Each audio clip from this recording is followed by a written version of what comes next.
So, pagdating naman sa demand and sales projection, so ang ano natin is ito muna, demand muna.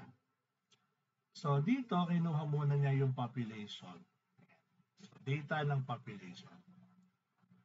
Historical demand. Okay. Kung yung business mo ay existing na, so most likely, may historical demand talaga yan. Kung completely bago, so walang historical demand. Diba? Then, projected demand. Makakatulong sa'yo dito yung survey mo, part of your survey. Yun. So, yung iba, ang ginagawa nila, population lang ang inilalagay. Okay? Tapos pinagpapalagay na lang nila na 1:1. So, sa atin, based dun sa in-upload kong videos, no, pwede nyo namang sundan yun. So, ginamit natin doon, population, kinuha natin yung pinaka-potential market, tapos yung target market, using your survey. Okay? Tapos, saka tayo gumawa ng projected demand. Okay? Yan. So, ito, package A, B, C, D. So, may breakdown. No? So, dun sa may video na sinend ko about demand, nandun naman siya kung paano. Ang historical supply, so kung may historical demand, dapat may historical supply. Supplier ang nilalagay natin dito. Sa historical ha, kasi wala pa kayo dito eh. So, puro si supplier lang ang nandyan. So, supplier A, ito, supplier B, ito. So, total. So, ibig sabihin, ang supply for 2020 ay 16,744. And so on. So, kung magpo-project tayo, ang gawin natin, equal na lang yung demand saka yung supply. So, kung dito sa projected demand, inassume natin yung increase halimbawa, increase of 5%, so ipantay natin yung ating supply. Na ang supply, mag-i-increase din by 5% pagdating sa projected. Okay, ngayon, so, paano yung sales? Ang projected sales, ito guys, kahit huwag nyo muna i-present sa marketing kasi itong projected sales ay naka-anchor doon sa technical. May part sa technical na magsasabi sa'yo sa projected sales. Alin doon? Yung iyong production capacity. Okay? Ano may production capacity? Ito yung kakayanan ng kumpanya na mag-produce. Kaya lang normally, kapag sinabing production capacity, yung maximum. Naintindihan ba ako? Ay, wala na. Naiintindihan pa ba ako? Yes, Kim.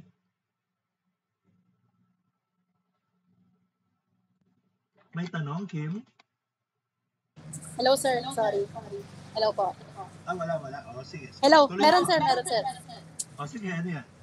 Naiwan pa rin kasi ako sa historical supply eh. So, ano po, what do you mean po sa supply? Supplier nung magiging, ano po namin, business? Tama po? Alin ba? Yung projected ba o yung historical? Yung historical supply po. Okay. I mean, tsaka sa projected. Oo. Ano yun po yung supply na binabanggit? It's the supplier po o yung mga materials na isa-supply? Okay. Pag sinabing projected supply, supply ng finished products na ito. Yung talagang ready ng ipambenta. So, sa projected, parehong projected pala nakalagay. Pag historical, okay, so kukunin mo yung hindi na natin kasi normally kapag nag-interview ka sa mga existing na ang ano doon ganito gagawin para makuha mo yung pinaka supply nila na hindi nila masyadong namamalayan. Ang tanong doon is ate, on the average, ilan ang nabebenta nyo kada araw? Halimbawa, sabi niya, kami 1,000 pieces. O, yun. Si tendera A. O, si seller A yun. O, punta ka sa kabila, seller B. Te, ilan lang nabibenta nyo kada araw? O, 1, 2. 1, 2. Seller C. Magkano po nabibenta sa isang araw? Ganito. Okay? So, nalaman mo na kung magkano. Kasi kung minsan ayaw nila sabihin yung ilan eh. So, iba, magkano. So, depende sa tanong mo. Kung ang tanong mo, ilan, so pieces na yon. Diba? Pieces na yon. So, okay na tayo doon. Pieces na yun eh. Ngayon, yung isa, ang tanong mo, magkano? So, nagbigay sa'yo ng amount kung magkano. I-divide mo sa selling price niya para makuha mo kung ilan yung number. Tama ba? Nagigets ba? Okay. Sir, nakuha ko na po yung per day. Ganito na bibenta nila per day, 1,000 pieces. Okay, 1,000 pieces. Ilang araw silang bukas sa loob ng isang buwan? Sir, 30 days times 30. O, ilan ang nasusupply nila sa isang linggo? Ay, sa isang buwan? 30,000 times 12. O, isang taon. Okay? Gets ba? Gets? Get sir. Bali po pala, itong projected demand and sales is about po dun sa mga existing. So yung data is kukunin namin sa mga existing po na same po ng aming products, right po? Hindi po sa amin. Yes, tama. Lalo na doon sa projected sales and demands, hindi po sa amin, kundi yung sa may other competitors po. Wait, Kim. Yung historical sa kalaban. Kasi historical yon, so wala pa kayo doon talaga. Technically, wala pa kayo doon. Now, sa historical, ang nakalagay lang kalaban. Okay? Yung competitor lang, kasi historical. Pagdating dito sa projected, kung napansin nyo, seller A, seller B, kakanin bites. Kasama ka na dito sa projected. Okay, bakit kasama ka na? Kasi magsisimula na yung negosyo mo eh. So, masasama ka na sa kabuuan ng bilang. Pero nandito pa rin si supplier, yung kalaban, si competitor A, si competitor B, nandiyan pa rin siya. So, ang total nito, ibig sabihin, yun yung kabuuan ng supply na available for sale sa mga customer. Okay, gets na? Okay, actually, kulang pa nga ito ng isang table. Wala pa siyang demand and supply analysis. Ang demand and supply analysis, ikukumpara mo lang naman. Demand at supply analysis. Mauna demand. Halimbawa, ganito tamo to, 2025, ano ang projected demand? 588,503. So pag nag-present ka ng demand and supply analysis, 4 na column lang ang kailangan mo. Year, dito year, demand, supply, ito yung gap. Okay, gap. So ano yan? Halimbawa, ano ang total demand ng 2025?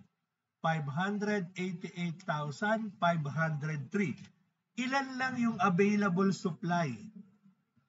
Projected supply, 34,960.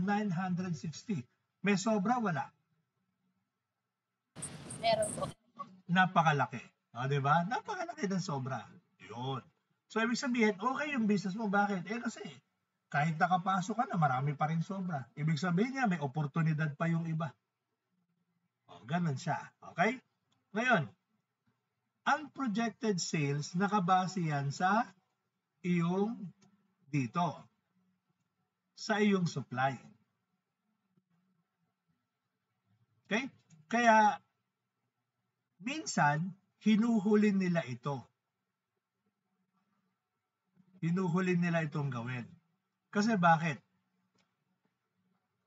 Ang supply mo ay not necessarily becomes sales. Okay? Papaliwanag ko kung bakit. Ang supply ay yung buong kakayanan mo. Okay?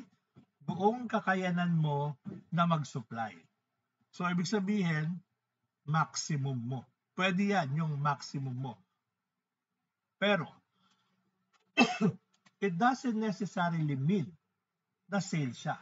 Halimbawa, sa projected sales, inassume natin na ang sales natin ay 50% lang ng ating supply. So, kung ang ating supply, ni Kakanin dito sa example kung ang projected supply ni Kakanin ay 16,000, sandali lang, sumingit sila sana, 16,474, ang sabi mo, ang projected sales po namin ay 50% lang ng aming projected supply times 0.5.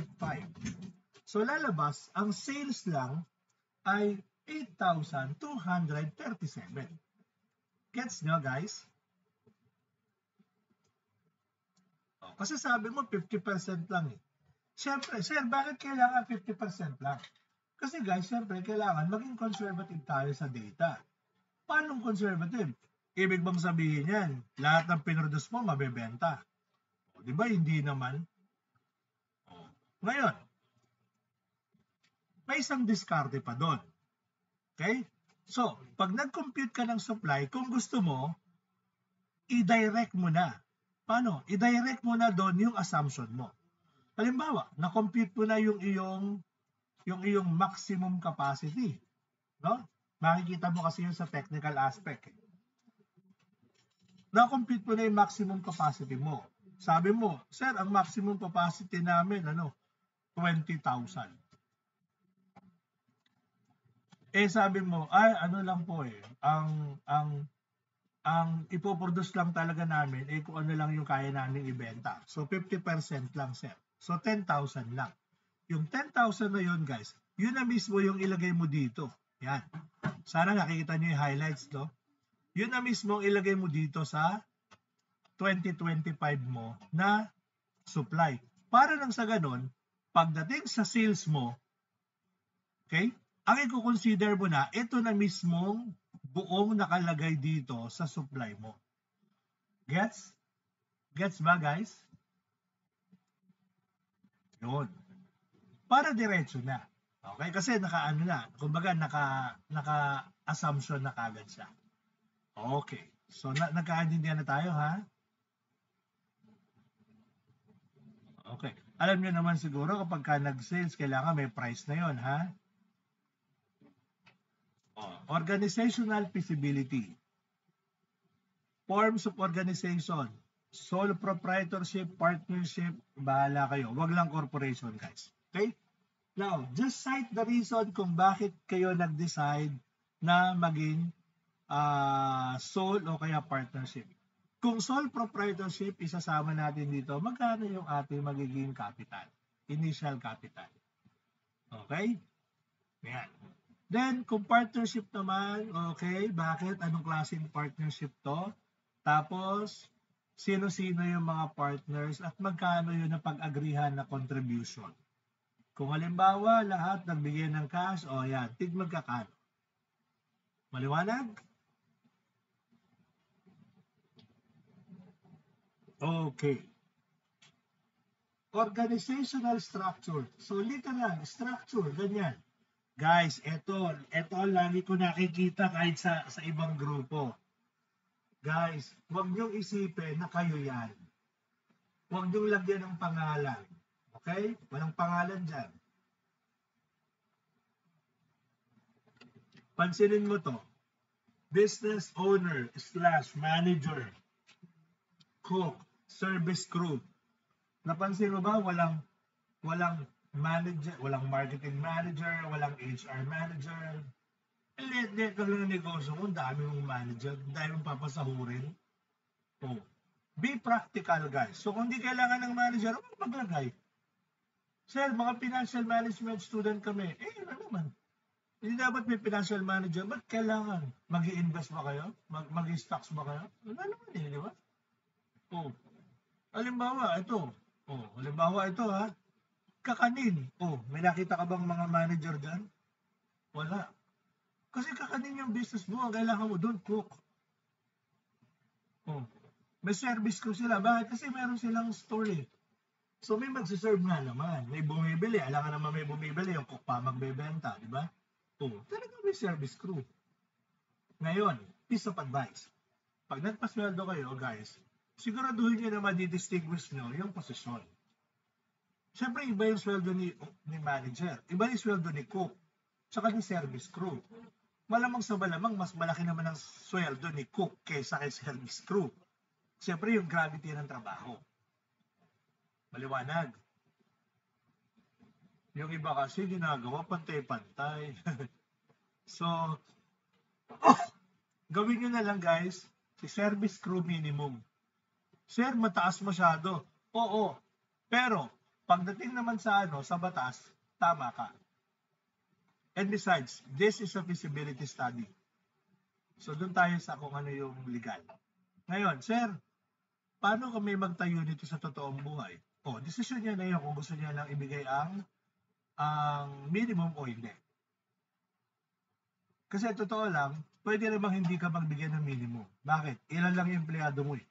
Halimbawa, 2 yung cook, 2 yung service crew, 4 lang. Pwede yan kahit below minimum. Pwede talaga yan. Merong nasa batas naman yan. Na kapag ang empleyado mo ay 10 pababa, pwedeng hindi ka magbigay ng minimum. Human capital, ito yung pinaka-personnel natin. Sabi niya, total of 3 personnel, di ba? 3 personnel lang. Ito, duties and responsibilities. Tignan niyo yung presentation niya, manager. Ano ibig sabihin niyan? Position. Next, job description niya. Number of personnel, ilan siya? Isa lang. Ano qualifications niya? Ayan. Yun. Sir, manager eh. Siya din yung owner. Lagay mo dito. In this case, open and close parenthesis, the manager is the owner. Pero paano nga kung hindi yung owner ang magiging manager? At least meron pa rin nakalagay dito na qualification na meron siya dapat. Okay? So that is yan yung purpose kung bakit may qualification kahit na yung manager ay yung owner. Para kung sakaling hindi na si owner ang magiging manager, ito pa rin yung qualification sa hinahanap. Duties and responsibilities. Guys, okay lang naman mag-Google, pero basahin nyo muna ha. Kung hindi kailangan, huwag ilagay. Okay? Tingnan mo yung nakalagay dito. Simpleng-simple. Practical. Lead and guide the staff during shift. Check the inventory and supply. Handle financial record, bookkeeping and recording. May nakita ka bang something different dyan? May nakita ka bang sobrang parang over? Wala. Diba? Lahat siya practical. Ang dami pa nga nito eh. Pwede pa nga mabawasan yan. Depende. Imagine mo, si manager din na nag-handle ang social media nila. Siya na rin yung social media manager nila. Bakit? Kasi nga, kung di mo naman kailangan ng tao para doon, so ba't mo kailangan nilang yan? Yun yung point. So dapat lang, practical lang. Kung ano lang yung pinaka-kailangan talaga. Okay? Ayan. Now, cook. Ganun din. Kung ano talaga yung trabaho niya. Duties and responsibilities. Service crew. Service crew, palagay ko naman, kasama sa duty niyan, maglinis, no? Tignan mo to. At least college or high school graduate. So, ang ilagay mo na lang dito, huwag nalagay at least college. Ano na lang? At least high school graduate. Ngayon, kung sa tingin mo, yung service crew, hindi naman kailangan high school graduate, lagay mo. Diba? Or at least nag-high school. Kahit senior high. O kahit junior high lang. Basta, ilagay mo ngayon sa qualification, as long as trainable at saka kahit pa paano good at math. Yung kumbaga, kayang magsukli. Diba? Kaya yung basic mathematical computation. Kasi may calculator naman din eh. Diba? Meron naman kayong ginagamit anak sa tuturuan. Kasi bakit? May mga posisyon naman talaga na hindi kailangan na high school graduate ka. Pero kaya mo. Okay? Tingnan mo to ha. Strong mathematical skills. Kahit nga hindi strong basta may mathematical skills at saka trainable. See? Kasi nga naman, service crew naman yung posisyon. Basta kailangan mahusay magsukli.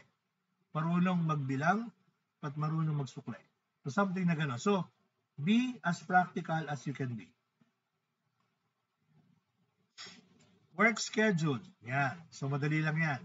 Siyempre guys, may isang araw na rest day. Dito, pinagparis na lang niya, Sunday rest day. Salary schedule, yun. So, ginawa niya dito, wage per hour. Tingnan mo, cook, service crew, ginawa niya pareho. Diba? Nakakaya naman dun sa cook. Diba? Nakakaya naman sa cook. Alam ko, naging ano to naging comment sa kanila to noon. Yan. Salary range, payday, siyempre. Yan, operation procedure. So, ito guys, pagka kasi operation policy, procedure talaga to. Tsaka yung mga bagay na dapat sundin.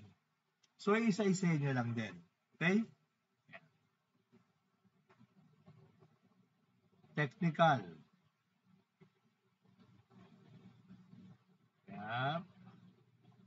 Yan, technical. Production, process, and flowchart. So, pansinin nyo itong production schedule niya. Naka-itemize. Ayan, no? Schedule, time, description. Yun. So, pati yung oras ng production, may oras. Kasi sa kakanin, hindi ka naman hindi ka naman nagluluto all day long. Ayan. Okay, so ito naman ay self-explanatory naman ito. Then, product preparation. Okay, so ito kanina, kaya part din. Then, ito pa isa. Step 1, para sa floor, etc. Ngayon, pwede nyo siyang gawin pang mas simple. Kung ayaw nyo ng naka-table format, pwedeng naka-flow chart talaga. Yung may arrow-arrow yung flow. Okay, pwedeng ganun din. Kung mas magiging simpler yun para sa inyo. Okay, tapos location. Yan. So, kung napansin nyo guys, talagang bakanting lugar yan. Literal, bakante. Now, pag pumili kayo ng lugar, siguraduhin bakante ha. O kaya siguraduhin for rent. Siyempre, malay nyo maituloy nyo, di ba? So, dapat talaga bakante siya.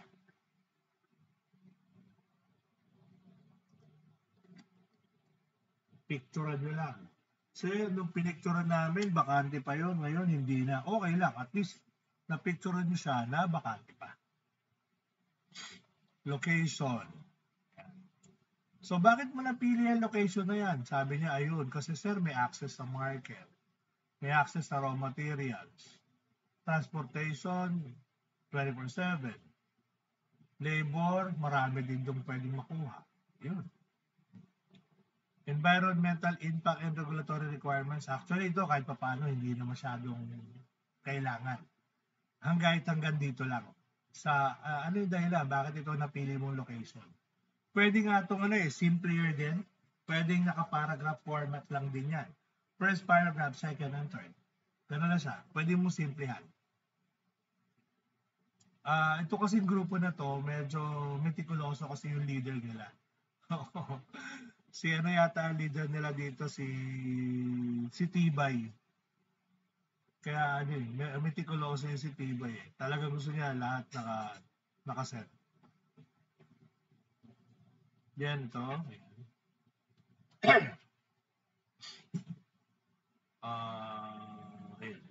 Part pa yan ng ano. Then ito naman, yung bill of materials, kasi gagawin pa yung lugar. So, itatayo yung nila, yung pinaka-kiosk. Kaya meron ganito. Leasehold improvements, mga ganon.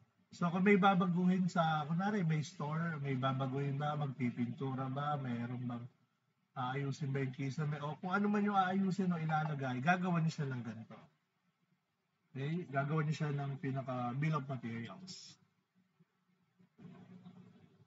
Next is the list of equipments. Ayan. Equipment, furniture, and fixture. Isa-isayin lang. Okay? Isa-isayin lang. Guys, iba yung supplies. Okay? Ito ay equipment, furniture, and fixtures. Mga malalaki. Quantity, unit cost, cost. Bakit may ito? Kasi yung iba marami. Yung tulad nito, 10 ang kailangan. And then ito, store. Ito naman, supplies na to. Ayan, part na ng supplies yung iba. Ayan, yung mga yan. So, total. Then, layout.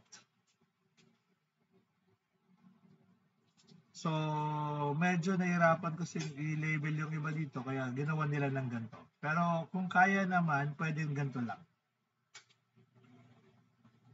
Perspective. Yan. So, pag may perspective, ibig sabihin yung angle. Angle.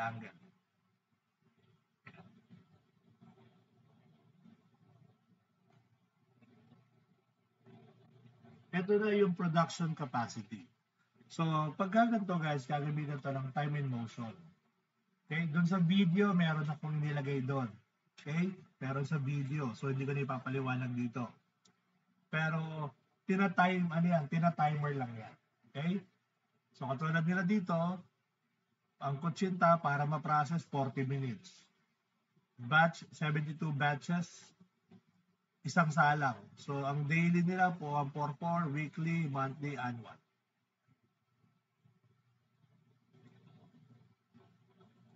These are the list of raw materials para sa kutsinta, kasaba, etc.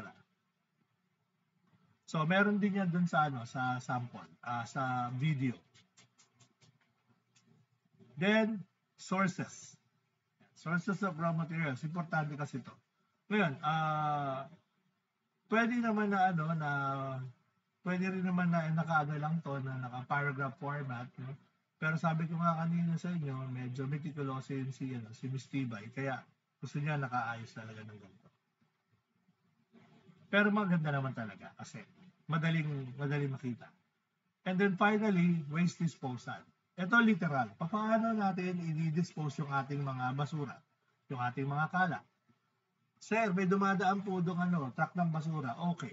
So, doon ba itatapon yan? Yes. Sige.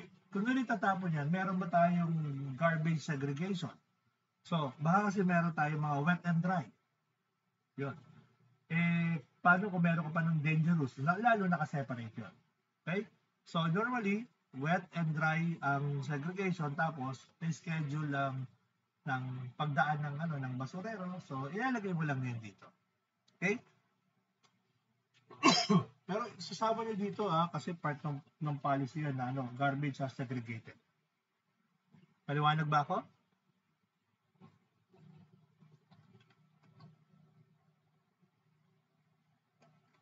Okay, thank you, Roman.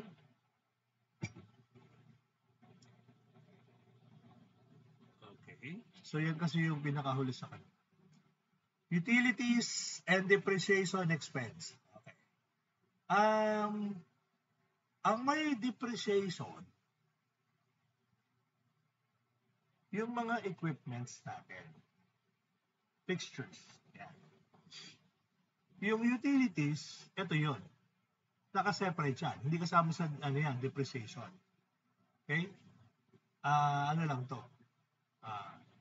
Utilities lang. Electricity, water, internet.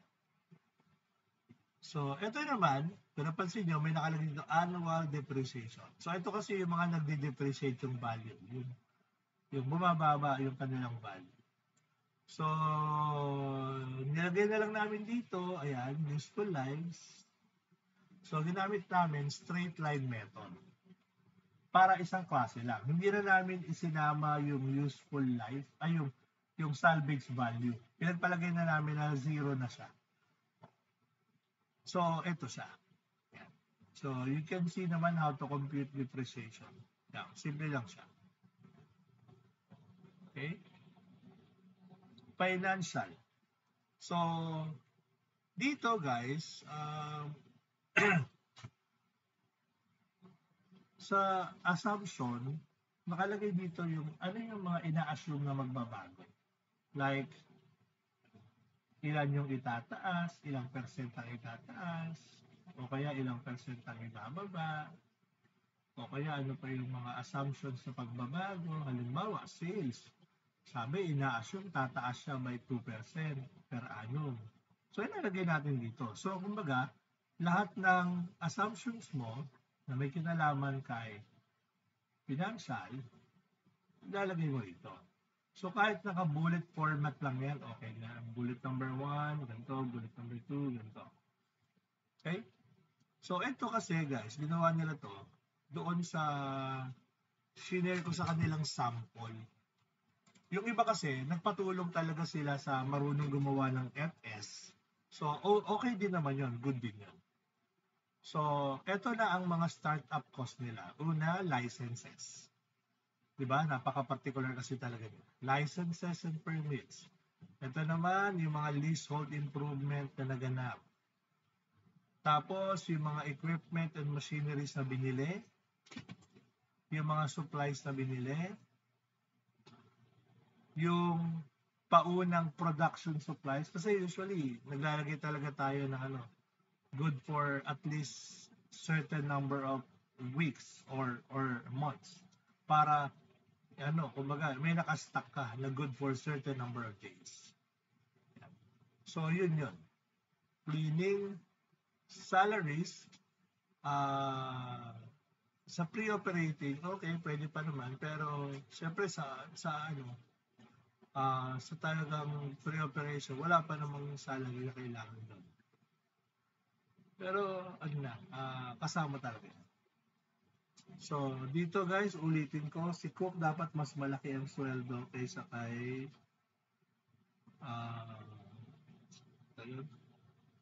service crew. So, utilities, ang titignan lagi dito, annual. Ano pa ba? So, ito pa. Mga supplies pa rin yan. Ayan. Operating costs. So, package A, B, C. Expected gross margin. Ibig sabihin yan guys, cost of goods sold kasi ito. So, ilan yung nabenta. Tapos, list of expenses. Revenue projection. Yan, operating expenses. Ngayon, ito guys, financial statement.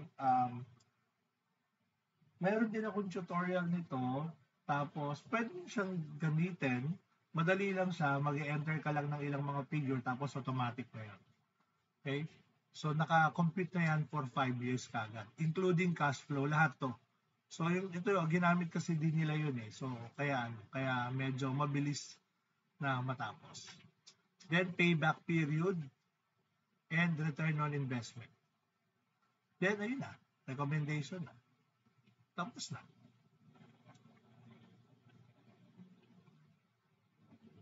Curriculum vitae, CV. Okay? So, ayan. Nakalagay na yan dyan. So, lahat ng members, nandyan. Oh, Kimberly din to. Ayan.